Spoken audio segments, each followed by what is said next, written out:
जय हिंद दोस्तों, मैं राहुल सौरभ स्वागत करता हूं आपका अपने YouTube channel Chandragupta defence academy पर। यदि आप इंडियन आर्मी के किसी भी एग्ज़ाम की तैयारी कर रहे हैं तो आप हमारी इस वीडियो को लास्ट तक ज़रूर देखें, क्योंकि इस वीडियो में बताए जाने वाले सभी साइंस के क्वेश्चन आर्मी के पेपर के लिए बहुत ही इम्पोर्टेंट है, क्योंकि ये सभी क्वेश्चन कभी ना कभी पेपर में पूछे गए हैं या फिर इस बार पेपर में पूछे जाने वाले हैं। इसलिए वीडियो को लास्ट तक ज़रूर देखें। चलते अपने क्वेश्चन की तरफ। पहला क्वेश्चन है हमारा, निम्न में से किसे एस्कॉर्बिक अम्ल के नाम से जाना जाता है? तो बताइए किसे एस्कॉर्बिक अम्ल के नाम से जाना जाता है, बताना है। तो vitamin A, vitamin B, vitamin C या विटामिन डी? किसे एस्कॉर्बिक अम्ल के नाम से जाना जाता है? वो है विटामिन सी को। अगला क्वेश्चन है, निम्न में से कौन सा कास्टिक सोडे के नाम से जाना जाता है? तो जो फॉर्मूले दे रखे हैं इनमें से बताना है ऑप्शन में से कि किसको कास्टिक सोडे के नाम से जाना जाता है। तो बताइए किसको जाना जाता है? NaHCO3, Na2CO3, BaOH whole twice, NaOH। तो किसको कास्टिक सोडे के नाम से जाना जाता है? कास्टिक सोडे के नाम से जाना जाता है NaOH को। किसको? NaOH को। चलते अगले क्वेश्चन पर। अगला क्वेश्चन है हमारा, लेड पेंसिल बनाने में किस पदार्थ का प्रयोग किया जाता है? तो लेड पेंसिल बनाने में किसका प्रयोग किया जाता है बताइए। ग्रेफाइट का, लेड का, कार्बन का या माइका का? तो लेड जो पेंसिल होती है, लेड पेंसिल का मतलब होता है पेंसिल का जो सिक्का होता है जिससे हम लिखते हैं, उसको बनाने के लिए किसका प्रयोग किया जाता है? उसको बनाने के लिए प्रयोग किया जाता है किसका? ग्रेफाइट का। चलते अगले क्वेश्चन पर। अगला क्वेश्चन है, मिट्टी का रंग लाल किसके कारण होता है? तो मिट्टी का जो लाल रंग होता है वो किसके कारण होता है? एल्यूमिनियम के कारण, आयरन ऑक्साइड के कारण, सूर्य ऊर्जा के कारण या खाद्य स्रोतों के कारण? तो किसके कारण होता है लाल रंग? होता है मिट्टी का आयरन ऑक्साइड के कारण, क्योंकि आयरन लोहे की मात्रा मिट्टी में अधिक होती है, तो मिट्टी का रंग कैसा हो जाता है? लाल। अगला क्वेश्चन, बॉक्साइड का रासायनिक सूत्र क्या है? बॉक्साइड का रासायनिक सूत्र बताना है। Al2O3, AlF3, Al2O3, 2H2O, Al2O2, H2O। तो बताइए बॉक्साइड का रासायनिक सूत्र क्या होता है? बॉक्साइड का रासायनिक सूत्र है Al2O3। अगला क्वेश्चन, बाहरी कक्ष में उपस्थित इलेक्ट्रॉन क्या कहलाते हैं? तो बाहरी कक्ष में उपस्थित जो इलेक्ट्रॉन वो क्या कहलाते हैं? कक्षीय इलेक्ट्रॉन, रासायनिक इलेक्ट्रॉन, संयोजी इलेक्ट्रॉन, इनमें से कोई नहीं। जो एटम के बाहरी कक्ष में इलेक्ट्रॉन होते हैं वो कहलाते हैं संयोजी इलेक्ट्रॉन, क्योंकि वो किसी भी दूसरे इलेक्ट्रॉनों से अपने साझेदारी करते हैं या एक दूसरे को अपने स्ट्रॉन्ग बनाने के लिए एक दूसरे तक स्थानांतरित आसानी से हो सकते हैं, इसलिए उनको कहा जाता है संयोजी इलेक्ट्रॉन। अगला क्वेश्चन है, सबसे मीठा पदार्थ क्या है? और बहुत ही मोस्ट इम्पोर्टेंट क्वेश्चन है, पढ़ने में बहुत आसान है देखने में, परंतु इसका सही जवाब देना है। तो बताइए सबसे मीठा पदार्थ क्या होता है? सुक्रोज, ग्लूकोज, फ्रैक्टोज या डेक्ट्रोटोज? तो क्या होगा? तो बताइए इसका सही आंसर होता है फ्रैक्टोज, क्योंकि बहुत से जल्दबाजी में इसका आंसर सुक्रोज या ग्लूकोज देते हैं, जो गलत होता है, क्योंकि फ्रैक्टोज जो होता है वो सुक्रोज से भी मीठा होता है। चलते अगले क्वेश्चन पर। पोर्सलेन को क्या कहा जाता है? तो बताइए पोर्सलेन को क्या कहा जाता है? शीशा, पीओपी, चीनी मिट्टी या सीमेंट? तो पोर्सलेन को कहा जाता है चीनी मिट्टी। क्या कहा जाता है? चीनी मिट्टी। चलते अगले क्वेश्चन पर। हवा किसका उदाहरण है? तो हवा किसका उदाहरण है? हवा है तत्व का, योग का, मिश्रण का, आयतन का? तो हवा क्या होता है? हवा में क्या, हवा में होती धूल मिट्टी के कण होते हैं, कई प्रकार की गैस होती हैं, प्रकाश के सनलाइट होती है, तो इसलिए हवा किसका उदाहरण होगी? हवा उदाहरण होगी मिश्रण का। किसका उदाहरण है? हवा मिश्रण का। चलते अगले क्वेश्चन पर। अगला क्वेश्चन है हमारा, AR40, 18 या 20 CA40 को क्या कहते हैं? तो बताइए ये क्या कहलाएंगे दोनों? आइसोबार, आइसोमार, न्यूट्रॉन या प्रोटॉन? तो ये क्या कहलाएंगे? तो बताइए ये कहलाएंगे आइसोमर, क्योंकि इनका क्या है कि जो कि दोनों कॉमन है 40-40। यदि इनमें नीचे 20 जो एटॉमिक नंबर होता है ये कॉमन होता तो ये क्या कहलाता है? आइसोबार। अब इनमें क्या कॉमन है? एटॉमिक मास कॉमन है, तो इसलिए आइसोमार कहलाएंगे। अगला क्वेश्चन है, आवर्त सारणी के शून्य वर्ग में क्या होता है, तो आवर्त सारणी के शून्य वर्ग में क्या होता है बताना है। आवर्त सारणी के शून्य वर्ग में किसको रखा गया है? आदर्श गैसों को, धातुओं को, अधातुओं को या हैलोजन को। आदर्श, तो उसमें शून्य वर्ग में रखा गया है आदर्श गैसों को, नोबल गैसेस को। चलते अगले क्वेश्चन पर। अगला क्वेश्चन है, इनमें से कौन यौगिक नहीं है, तो बताइए यौगिक कौन सा नहीं? H2O, वायु, NaCl या CO2। तो इनमें से कौन सा यौगिक नहीं है ये बताना है। तो जो वायु है वो यौगिक नहीं, क्योंकि वायु क्या है? वायु एक मिश्रण है। वायु क्या है? मिश्रण, मिक्सचर। चलते अगले क्वेश्चन पर। अगला क्वेश्चन है, निम्न में कौन कोलाइड नहीं है, तो बताइए कोलाइड नहीं है। रक्त, नमक पानी, दूध या गोंद। तो कोलाइड का मतलब होता है जिसमें से हम आर पार सही से देख नहीं सकते, जिसके कणों को हम अलग नहीं कर सकते।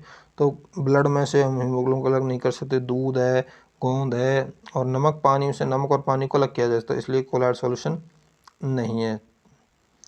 चलते हैं अगले क्वेश्चन पर।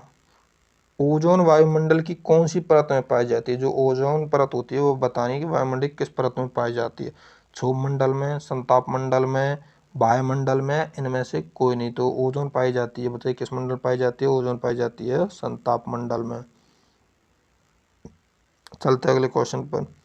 भारी पानी का सूत्र क्या है, तो बताना कि हैवी वाटर का केमिकल फॉर्मूला क्या होता है। तो हैवी वाटर का केमिकल फॉर्मूला होता है, बताओ, H2O, HCl, D2O या NaOH। तो इसका सही आंसर होगा C, D2O, डिटोरियम ऑक्साइड। चलते अगले क्वेश्चन पर। कौन सा विस्फोटक पदार्थ है? TNT, NaCl, KMnO4 या KCl। जो TNT होता है वो विस्फोटक पदार्थ होता है, ध्यान रखना। TNT क्या है? विस्फोटक पदार्थ। बाकी सभी क्या है? केमिकल हैं। चलते अगले क्वेश्चन पर।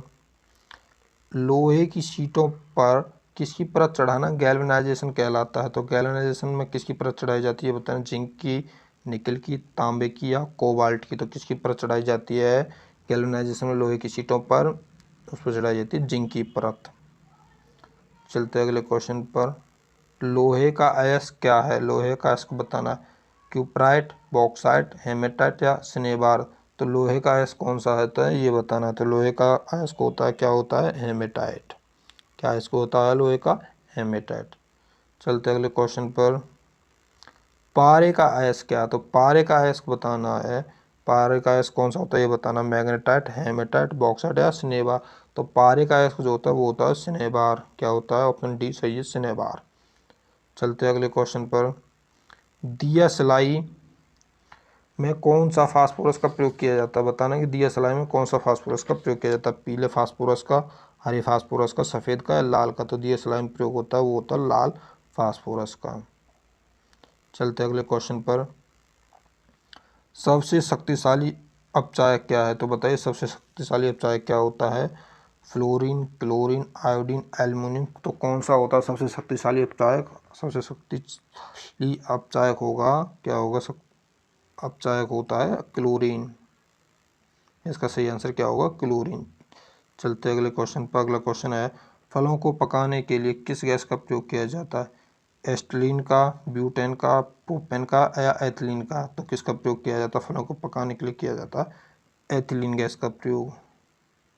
चलते अगले क्वेश्चन पर। अगला क्वेश्चन है, सिरके का रासायनिक सूत्र। तो बताइए सिरके का रासायनिक सूत्र कौन सा? CH3OH, HCOOH या CH3COOH या HCl। तो कौन सा होता है सिरके का रासायनिक सूत्र? होता है CH3COOH, CH3COOH।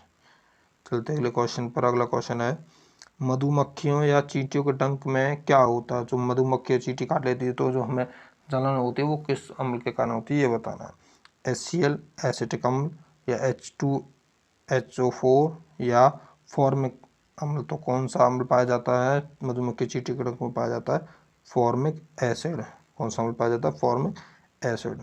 चलते अगले क्वेश्चन पर। अगला क्वेश्चन है, ओजोन परत को नुकसान पहुंचाते हैं। तो निम्न से बताना कि ओजोन परत को क्या नुकसान पहुंचाते हैं। CFC को कहा था क्लोरोफ्लोरोकार्बन, TNT जो विस्फोटक होता है, ऑक्सीजन जो गैस होती है जिससे हम सांस लेते हैं, CO2 कार्बन डाइऑक्साइड गैस। तो ओजोन परत को सबसे अधिक नुकसान क्या पहुंचाता है? ओजोन परत को नुकसान पहुंचाती है CFC, क्लोरोफ्लोरोकार्बन। चलते अगले क्वेश्चन पर। सिंथेटिक रबड़ क्या है जो मानव द्वारा बनाई जाती है? सिंथेटिक रबड़ वो क्या कहलाती है? नियोप्रीन, PVC, आइसोप्रीन या इनमें से कोई नहीं। तो क्या कहलाती है सिंथेटिक रबड़, क्या कहलाती है, वो कहलाती है नियोप्रीन। चलते अगले क्वेश्चन पर। जीवाश्मों की आयु का पता लगाने के लिए पता किसे चलता है ये बताना है कि जीवाश्मों की आयु पता लगाने के लिए किसका प्रयोग किया जाता है ये बताना है। वल्य द्वारा, कार्बन डेटिंग द्वारा, आकार प्रकार द्वारा, इनमें से कोई नहीं। तो पहले ही बताया था कि कार्बन डेटिंग कोबाल्ट-14 का प्रयोग किया जाता है, C14 का इसमें प्रयोग किया जाता है। किसके लिए प्रयोग किया जाता है? C14 का कार्बन डेटिंग या जीवाश्मों की आयु पता लगाने के लिए। चलते अगले क्वेश्चन पर। अगला क्वेश्चन है बाहरी जल का क्वथनांक कितना होता है।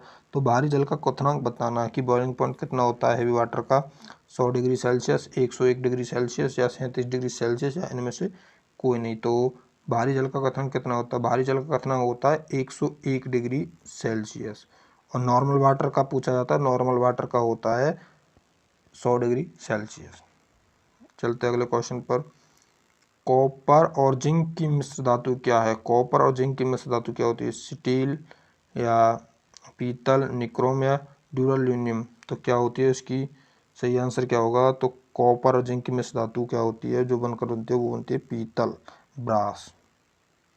चलते अगले क्वेश्चन पर। सभी जैव पदार्थों में क्या मूल पदार्थ है? तो बताइए सभी जैव पदार्थों में क्या मूल पदार्थ होता है? तो मूल पदार्थ कौन सा है कि जिसके कारण पृथ्वी पर जीवन भी पाया जाता है? इसका दूसरा क्वेश्चन इस तरह से पूछा जाता है कि पृथ्वी पर किस तत्व के कारण जीवन पाया जाता है? तो इसका सही आंसर क्या होगा बताइए। सल्फर, सिलिकॉन, कार्बन या इनमें से कोई नहीं। तो इसका सही आंसर होगा क्या? कार्बन। कार्बन के कारण ही पृथ्वी पर जीवन पाया जाता है।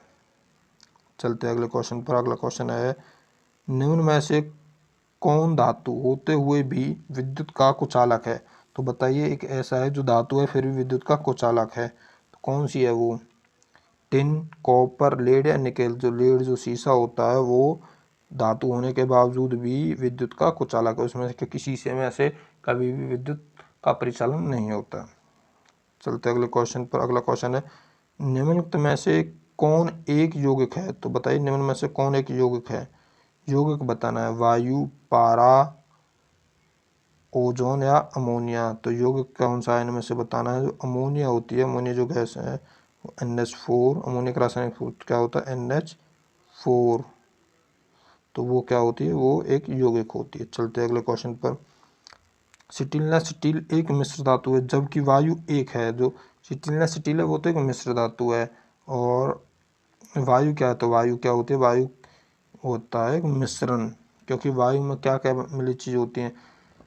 मिश्र धातु को बनाने के लिए तो केवल 2 धातुओं का प्रयोग किया जाता है, 3 धातुओं का, परंतु जो वायु होती है उसमें काफ़ी गैसें होती हैं, धूल कण होते हैं, प्रकाश होता है और ध्वनि प्रदूषण बहुत चीज़ होती हैं जिससे कि उसके लिए मिश्रण में माना जाता है। चलते हैं अगले क्वेश्चन पर।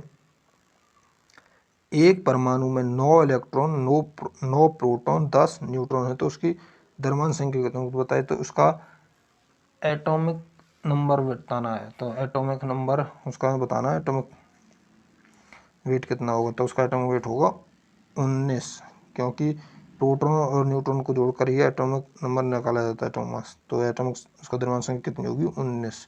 चलते अगले क्वेश्चन पर। परमाणु संख्या 17, द्रव्यमान संख्या 35 के एक क्लोरीन परमाणु के नाभिक में होते हैं। तो बताइए नाभिक में क्या पाया जाता है? नाभिक में पाए जाते हैं न्यूट्रॉन। और कितने न्यूट्रॉन होंगे? तो उसमें बताना है कि 35 में 17 को घटा देना है तो वो कितने न्यूट्रॉन होंगे? 18 न्यूट्रॉन। यदि आपको हमारी वीडियो पसंद आई हो तो वीडियो को लाइक करें और ज़्यादा से ज़्यादा बच्चों तक इसको शेयर करें जिससे कि बच्चे अपनी अच्छी से तैयारी कर सकें। और यदि आप हमारे चैनल पर नए हैं तो हमारे चंद्रगुप्त डिफेंस एकेडमी के यूट्यूब चैनल को सब्सक्राइब भी करें। धन्यवाद। जय हिंद।